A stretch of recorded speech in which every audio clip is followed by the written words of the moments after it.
नमस्कार दोस्तों, बात है 10 अप्रैल 1912 की। आरएमएस टाइटैनिक, दुनिया का सबसे बड़ा और सबसे लग्जरियस जहाज अपने जमाने का, अपने पहले सफर पर निकलता है। यह जहाज साउथहैम्पटन इंग्लैंड से न्यूयॉर्क जा रहा है और इसके अंदर हर तरह के लोग बैठे हैं, बड़े बड़े इंडस्ट्रियलिस्ट और एक्टर्स से लेकर इमिग्रेंट्स तक जो अमेरिका जा रहे हैं एक बेहतर जिंदगी की तलाश में। इस जहाज की कमांड संभाले हैं 62 साल के senior captain Edward John Smith. Passengers में, पब्लिक में और मीडिया में बहुत एक्साइटमेंट है इस टाइटैनिक जहाज को लेकर। आखिर ना सिर्फ ये दुनिया की सबसे बड़ी शिप है 269 मीटर्स लेंथ में और 50 मीटर से भी ज्यादा ऊंची, बल्कि इसमें जो लग्जरी इस्तेमाल करी गई है इसे बनाने के लिए वो दिल दहला देने वाली है। उस जमाने में शिप को बनाने की कॉस्ट पड़ी थी $7.5 मिलियन, जो कि इन्फ्लेशन को अकाउंट में लेकर चलोगे तो आज के $400 मिलियन के बराबर है। शिप के अंदर की फैसिलिटीज और डेकोरेशंस किसी 5 स्टार होटल को भी पीछे छोड़ देंगी। स्टेन्ड ग्लास की खिड़कियां, ऑर्नेट वुड पैनलिंग,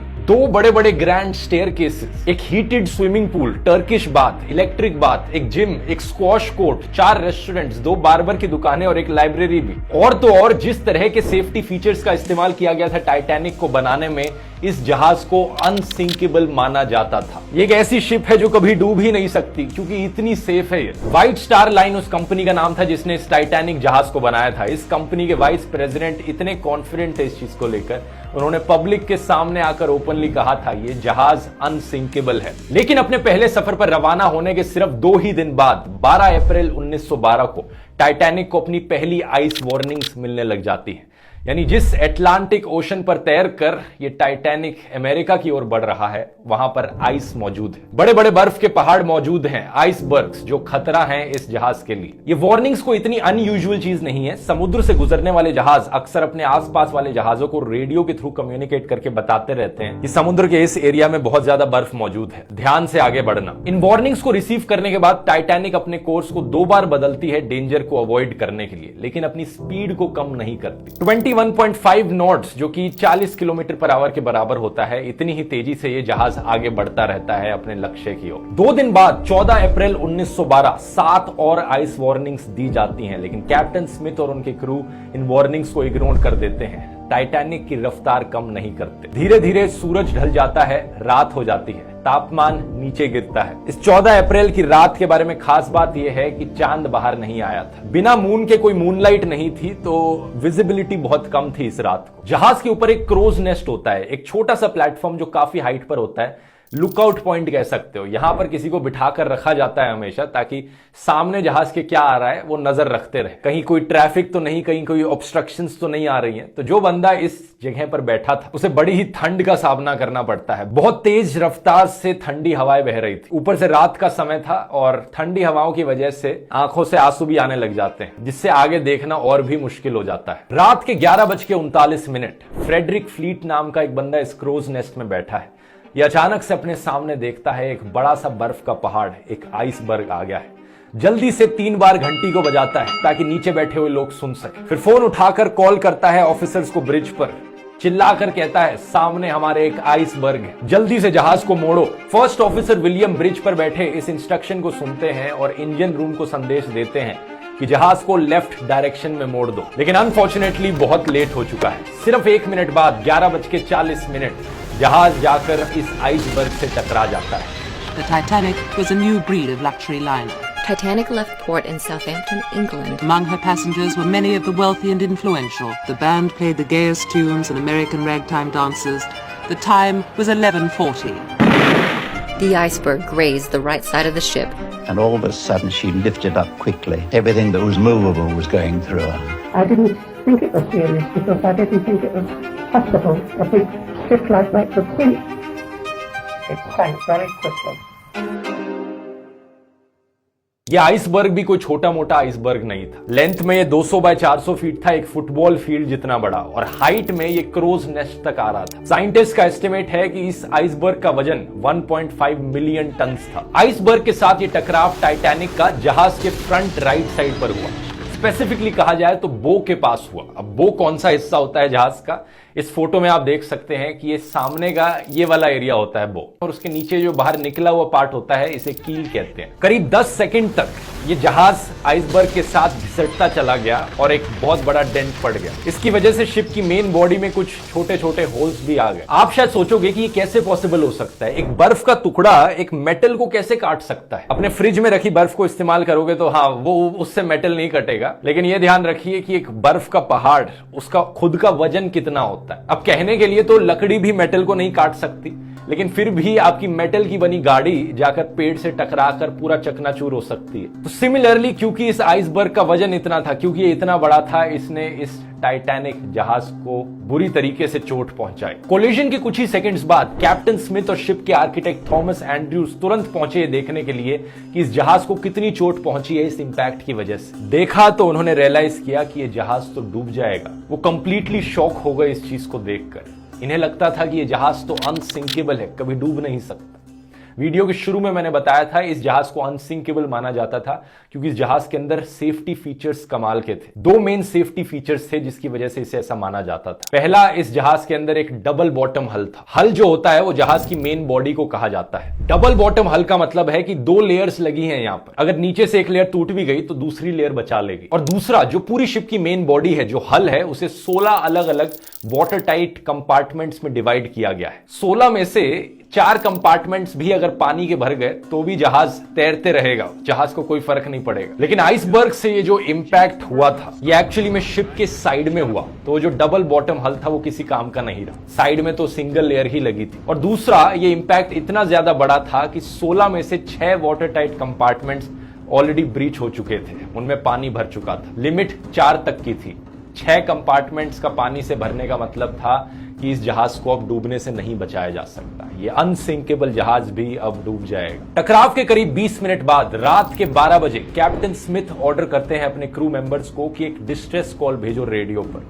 जो आसपास मौजूद जहाज होंगे वो शायद से हमारे सिग्नल को पकड़ ले और हमें बचाने आ जाए। Senior radio operator Jack Phillips हमारी कहानी के हीरो निकलते हैं। लगातार एक के बाद एक वो डिस्ट्रेस सिग्नल्स भेजते रहते हैं, कोई रिस्पॉन्स नहीं आता, और भेजते हैं और भेजते हैं। कोई तो जहाज होगा आसपास जो सुन ले हमारे सिग्नल को। 20 मिनट बाद 12:20 AM RMS कार्पेथिया, एक जहाज जो टाइटैनिक के पास मौजूद था, वो इस सिग्नल को पकड़ लेता है। रेडियो पर टाइटैनिक के ऑपरेटर से बात करता है और कहता है कि चलो जहाज को मोड़ा जाए टाइटैनिक की ओर, हम उन्हें बचाने जाएंगे। प्रॉब्लम बस इतनी है कि ये जहाज पास था लेकिन फिर भी 107 किलोमीटर दूर था। अगर ये अपनी टॉप स्पीड पर भी चलकर टाइटैनिक की तरफ जाएगा, इसे टाइटैनिक तक पहुंचने में 3.5 घंटे का समय लग जाएगा। 3.5 घंटे में क्या टाइटैनिक का जहाज बचा रह सकता है? बाकी क्रू मेंबर्स फ्लेयर्स और रॉकेट्स जलाते हैं हवा में, इस उम्मीद में कि कोई आसपास मौजूद शिप होगी तो वो ध्यान दे देगी हमारी तरफ। लेकिन अनफॉर्चुनेटली कार्पेथिया जहाज के अलावा किसी और जहाज से कोई रिस्पॉन्स नहीं। इसी बीच कैप्टन ऑर्डर दे देते हैं कि पैसेंजर्स को अब इवैक्यूएट किया जाए शिप में मौजूद लाइफ बोट्स का इस्तेमाल करके। प्रोटोकॉल के अनुसार औरतों और बच्चों को पहली प्रायोरिटी मिलेगी लाइफ बोट्स में बोर्ड करने की। जहाज में बैठे पैसेंजर्स की अगर बात की जाए तो उन्हें ज्यादा डर नहीं लग रहा था।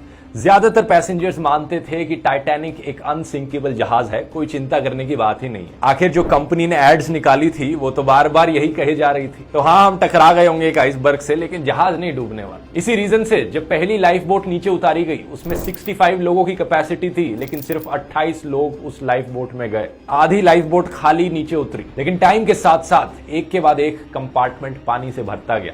जहाज अब टिल्ट होने लगा। धीरे धीरे पैसेंजर्स ने रियलाइज करना शुरू किया कि एक्चुअली में ये जहाज डूब सकता है। और जब पैसेंजर्स को ये रियलाइजेशन हुई तो जबरदस्त केओस हो गया और पैनिक में लोग इधर उधर भीड़ में भागने लगे। रात के 1 बजे तक पानी इतना ज्यादा भर चुका था जहाज के आगे वाले कंपार्टमेंट्स में कि जहाज का जो आगे वाला हिस्सा था, जो बो था शिप का, वो पानी के अंदर डूबने लगा। इसकी वजह से जो पीछे वाला हिस्सा था टाइटैनिक का, वो पानी के बाहर आ गया। जो प्रोपेलर्स थे वो पानी के बाहर आ गए पीछे से। जब जहाज का टिल्ट इतना ज्यादा हुआ तो पूरी तरीके से हड़बड़ी मच गई। लोग एक दूसरे के साथ लड़ने लगे लाइफ बोट में बैठने के लिए। प्रॉब्लम ये थी कि लाइफ बोट्स की सख्त कमी थी जहाज पर। सिर्फ 20 लाइफ बोट्स मौजूद थी जिस पर अप्रोक्सीमेटली सिर्फ 1200 लोग आ सकते थे, लेकिन जहाज में 2200 के करीब लोग थे। रात के 2:05 आखिरी लाइफ बोट टाइटैनिक से पानी में उतारी गई, लेकिन जहाज में अभी भी 1500 लोग मौजूद थे। इस केओस के बीच कुछ लोगों ने कोशिश करी थी लाइफ बोट में अपनी जगह छीनने की, लेकिन कुछ लोगों ने अपने भाग्य को मान लिया था और वो जहाज में ही रुके रहे। the end, it was chaotic at the end. Everybody was crying, praying, trying to get into the few lifeboats that were left. No, it was pretty sad at the end. I witnesses के अनुसार करीब 2:20 पर जहाज 2 टुकड़ों में टूट गया और फिर धीरे धीरे पानी के अंदर डूब गया। 3 घंटे भी नहीं लगे इस कभी ना डूबने वाले जहाज को पानी के अंदर डूबने में। जो 1500 लोग जहाज पर मौजूद थे वो या तो जहाज के साथ पानी में डूब गए या फिर जिन लोगों को तैरना आता था वो हाइपोथर्मिया की वजह से मारे गए। पानी का तापमान -2 डिग्री सेल्सियस था। इस टेम्परेचर पर अगर आप पानी में गिरोगे तो कुछ मिनटों के अंदर आपकी मौत हो जाएगी ठंड की वजह से, हाइपोथर्मिया की वजह से। टाइटैनिक जहाज के कैप्टन एडवर्ड स्मिथ कहा जाता है अंत तक अपने व्हील पर ही बने रहे थे और जहाज के साथ डूब गए। दूसरी तरफ कुछ लोगों का यह भी मानना है कि उन्होंने सुसाइड कर लिया था गोली चलाकर अपने ऊपर। आरएमएस कार्पेथिया जहाज जो टाइटैनिक के लोगों को बचाने निकला था वो इस लोकेशन पर पहुंचता है 3:30-4 बजे के बीच। करीब 1 घंटे लेट उन लोगों को बचाने के लिए जो जहाज पर मौजूद थे।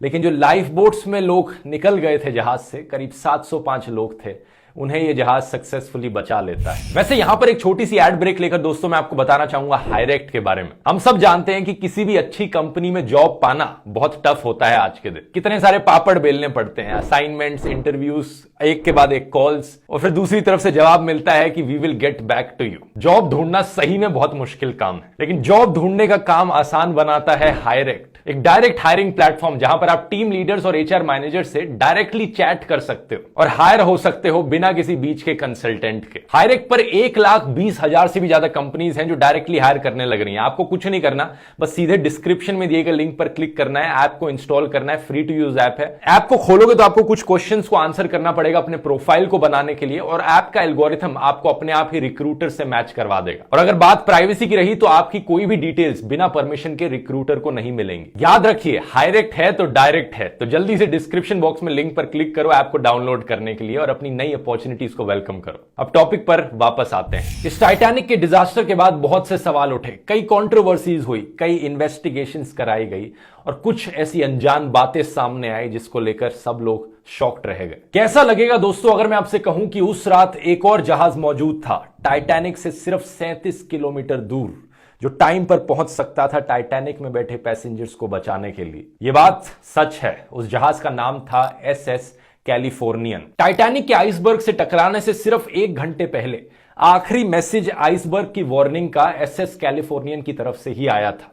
उन्होंने कहा था सावधान रहना, इस समुद्र में बहुत से आइसबर्ग्स हैं यहां पर। उसके बाद करीब 11:15 पर रात के कैलिफोर्नियन जहाज में जो रेडियो ऑपरेटर था उसने अपना रेडियो ऑफ कर दिया था। कैलिफोर्नियन जहाज रात के लिए रुक गया था, वो उस समुद्र में आगे नहीं चलना चाह रहा था। खतरे को देखते हुए, खतरे को समझते हुए जहाज को रात के लिए रोक रखा था, रेडियो टर्न ऑफ था। यही रीजन था कि कोई डिस्ट्रेस सिग्नल नहीं पहुंच पाया इस जहाज तक। लेकिन यह जहाज एक्चुअली में टाइटैनिक के इतने करीब था कि जो पैसेंजर्स डेक पर मौजूद थे टाइटैनिक में, वो होराइजन पर इस कैलिफोर्नियन जहाज को देख सकते थे। जब टाइटैनिक पर मौजूद ऑफिसर्स पैसेंजर्स को लाइफ बोट्स में बिठाने लग रहे थे तो एक ऑफिसर ने दूर देखकर कहा भी था कि वो देखो एक जहाज दूर दिखने लग रहा है, वो जल्द ही हमें बचाने पहुंच जाएगा, तो इतनी चिंता करने की जरूरत नहीं है। लेकिन ये कैलिफोर्नियन जहाज तब भी नहीं पहुंचा जब रॉकेट्स उड़ाए गए और फ्लेयर्स फेंके गए। रात के करीब 12 बजे के बाद रिपोर्ट किया जाता है कि कैलिफोर्नियन जहाज पर जो क्रू मेंबर्स मौजूद थे उन्होंने एक्चुअली में रॉकेट्स को देखा था उस जहाज से निकलते हुए टाइटैनिक से। उन्होंने अपने कैप्टन स्टैनली लॉर्ड को भी इन्फॉर्म किया था, लेकिन जो कैप्टन लॉर्ड थे उस जहाज पर, उन्होंने कहा ये कोई डिस्ट्रेस सिग्नल नहीं, टाइटैनिक में अमीर लोग जाते हैं, वो पार्टी कर रहे होंगे। अगर उस रात कैलिफोर्नियन जहाज के कैप्टन लॉर्ड ने इन रॉकेट्स और फ्लेयर्स को सीरियसली लिया होता, टाइटैनिक में मौजूद कितने लोगों की जान बच सकती थी। अगले दिन सुबह जब ये रेडियो ऑन करते हैं तब इन्हें SOS कॉल्स मिलती हैं टाइटैनिक से। ये वहां पर पहुंचते हैं लेकिन तब तक बहुत लेट हो चुका होता है। उन्हें सिर्फ डेड बॉडीज पानी में फ्लोट करती हुई दिखती हैं। दोनों इंक्वायरीज जो करी गई थी इस इन्वेस्टिगेशन में, वो कैलिफोर्नियन के कैप्टन स्टैनली लॉर्ड पर ब्लेम डालती हैं। लेकिन इतने बड़े डिजास्टर के पीछे सिर्फ इन एक आदमी को ब्लेम नहीं किया जा सकता, और भी लोगों की गलतियां थी। लाइफ बोट्स वाला, जैसे मैंने बताया, सफिशिएंट लाइफ बोट्स रखी ही नहीं गई थी, क्योंकि जिस कंपनी ने जहाज बनाया था उन्हें लग रहा था कि यह जहाज तो कभी डूब नहीं सकता, हमें यहां पर लाइफ बोट्स की जरूरत नहीं है। इसके अलावा दूसरी चीज, टाइटैनिक के जो कैप्टन थे उन्होंने सेफ्टी ड्रिल्स तक कंडक्ट नहीं करवाई थी। जिस दिन एक्चुअली में जाकर टाइटैनिक आइसबर्ग से टकराया उस दिन एक सेफ्टी ड्रिल होनी थी, लेकिन कैप्टन ने वो कैंसिल कर दी, ये सोचकर कि इस जहाज पे क्या जरूरत है, ये तो अनसिंकेबल जहाज है। अगली बड़ी गलती थी स्टीयरिंग व्हील पर मौजूद स्टीयर्समैन रॉबर्ट हिचिंस की। उस रात जब ऊपर से संदेश आया था कि सामने एक आइसबर्ग है, तो जो ऑफिसर डेक पर मौजूद थे उन्होंने इंस्ट्रक्शन दिया कि जहाज को एक्चुअली में लेफ्ट साइड की ओर टर्न कर लो। लेकिन पैनिक में आकर रॉबर्ट हिचिंस ने इस मैसेज को मिसअंडरस्टैंड कर लिया और उन्होंने जहाज को राइट की तरफ मोड़ दिया। यह उल्टी डायरेक्शन थी, यह आइसबर्ग के और करीब ले जा रही थी। जब तक इन्होंने अपनी गलती रियलाइज करी तब तक बहुत लेट हो चुका था। ब्रिटिश इंक्वायरी ने यह भी पता लगाया कि टाइटैनिक को इतनी सारी वार्निंग्स दी गई थी कि आइसबर्ग है इस जगह पे, आराम से चलो, ध्यान रखकर चलो, लेकिन फिर भी ये फुल स्पीड पर आगे बढ़े जा रहा था जहाज। ऐसा क्यों था? क्यों कैप्टन ने यहां पर स्पीड को धीरे नहीं किया? इसके पीछे कई थ्योरीज बताई जाती हैं। एक पॉपुलर थ्योरी सजेस्ट करती है कि जोसेफ ब्रूस, जो कि चेयरमैन और मैनेजिंग डायरेक्टर थे व्हाइट स्टार लाइन के, जो जिस कंपनी ने टाइटैनिक को बनाया था, उन्होंने कैप्टन स्मिथ को इन्फ्लुएंस किया कि शिप की रफ्तार कम नहीं होनी चाहिए, प्रेशर बनाए रखा। कंपनी की तरफ से यहां पर जबरदस्त प्रेशर था कि इस जहाज को अपनी पहली जर्नी को सिर्फ 6 दिन में ही कंप्लीट करना है, ताकि एक रिकॉर्ड टूट सके। हम ये दिखा सकें कि जहाज टाइटैनिक ना सिर्फ सबसे महंगा, सबसे बड़ा, बल्कि सबसे तेज जहाज भी है। एक ऐसा स्पेसिफिक इंसिडेंट हुआ था 14 अप्रैल को दोपहर को 2 बजे, जब कैप्टन स्मिथ ने आइस वार्निंग को देखा और फिर जाकर जोसेफ को दिखाया कि देखो आइस वार्निंग है, इसलिए हमें स्पीड कम कर लेनी चाहिए। लेकिन जोसेफ ने इस पेपर को लिया, अपने पॉकेट में रख दिया, ताकि लोगों को ना पता चले, क्रू मेंबर्स को ना पता चले। वो नहीं चाहते थे कि यहां पर जहाज की स्पीड स्लो हो। इसे एक डिजास्टर ने दुनिया भर में इस इंडस्ट्री को हमेशा के लिए बदल कर रख दिया। कई सारी नई रेगुलेशंस और स्टैंडर्ड्स सेट किए गए जिससे कि ऐसे डिजास्टर्स फ्यूचर में ना हो। 1914 में एक इंटरनेशनल आइस पेट्रोल को बनाया गया, जिससे कि आने वाली शिप्स को हमेशा वार्न किया जा सके जो आइसबर्ग्स उनके पाथ में आ रहे हैं। International convention of safety of life at sea यानी SOLAS एक ट्रीटी साइन करी गई जिसने नए स्टैंडर्ड सेट किए शिप्स को लेकर, जैसे कि एक लाइफ बोट रेगुलेशन बनाई गई कि जितने भी जहाज हैं उन पर sufficient amount of life boats होनी चाहिए हर पैसेंजर के लिए। टाइटैनिक की जो रैकेज थी, जब टाइटैनिक जहाज डूबा, इस जहाज को पानी के अंदर ढूंढने में 70 साल से ज्यादा का समय लग गया। ये सिर्फ सितंबर 1985 में ही था कि एक American ocean explorer Robert ballot और एक फ्रेंच ओशियानोग्राफर, इन्होंने जाकर टाइटैनिक को समुद्र के नीचे ढूंढा। समुद्र के नीचे 3800 मीटर यानी 3.8 किलोमीटर नीचे इसकी रैकेज पाई गई। 2 अलग अलग टुकड़े मिले इस शिप के। ये दोनों टुकड़े एक दूसरे से 600 मीटर दूर थे। आज के दिन, इतने सालों बाद, जो शिप पानी के अंदर डूबी हुई पड़ी है, इन्वायरमेंट ने इसे धीरे धीरे इरोड कर दिया है। एक्चुअल शिप ऐसी दिखती थी और आज के दिन इस शिप का सिर्फ इतना ही हिस्सा बचा है। रिपोर्ट किया गया है कि बैक्टीरिया और अलग अलग ऑर्गेनिजम्स इसके मेटल फ्रेमवर्क को खाए जा रहे हैं और एक्सपेक्ट किया जा रहा है कि साल 2030 तक ये शिप पूरी तरीके से गायब हो जाएगी पानी के अंदर। लेकिन आज के दिन 110 सालों बाद भी टाइटैनिक को लेकर जो फैसिनेशन है वो लोगों के मन में अभी भी जारी है। साल 2012 में एक ऑस्ट्रेलियन बिलियनियर क्लीफ पाल्मर ने प्लान किया था कि वो टाइटैनिक 2 बनाएंगे, एक ओरिजिनल टाइटैनिक जहाज का एक कॉपी कैट जहाज, लाइफ साइज्ड मॉडल। इन्होंने ये भी कहा कि वो सेम रूट पर चलेगा और उस जहाज के अंदर एक एक चीजें बिल्कुल एग्जैक्टली उसी तरीके से बनाई जाएंगी जैसी उस ओरिजिनल जहाज में हुआ करती थी। ओरिजिनली इस प्रोजेक्ट को 2016 तक खत्म हो जाना चाहिए था, लेकिन बहुत सारे डिलेस के बाद 2022 में भी ये खत्म नहीं हुआ। कहा जाता है लोगों को इतना इंटरेस्ट नहीं है इस प्रोजेक्ट में, क्योंकि अगर एग्जैक्ट रेप्लिका बनाया जाएगा उस टाइटैनिक जहाज का, तो उसमें कोई टेलीविजन, कोई वाईफाई नहीं होगा और कोई एक्चुअली में उसे यूज नहीं करना चाहेगा। तो हो सकता है ये अनसिंकेबल टाइटैनिक 2 जहाज अपने बनने से पहले ही डूब गया। वीडियो पसंद आया तो बर्मुडा ट्रायंगल वाला वीडियो जरूर जाकर देखना, और एक और वीडियो जो मैं रेकमेंड करूंगा आपको वो है MH370 वाला वीडियो। हायरेक्ट को डाउनलोड करने का लिंक नीचे डिस्क्रिप्शन मिल जाएगा और मिलते हैं अगले वीडियो में। बहुत बहुत धन्यवाद।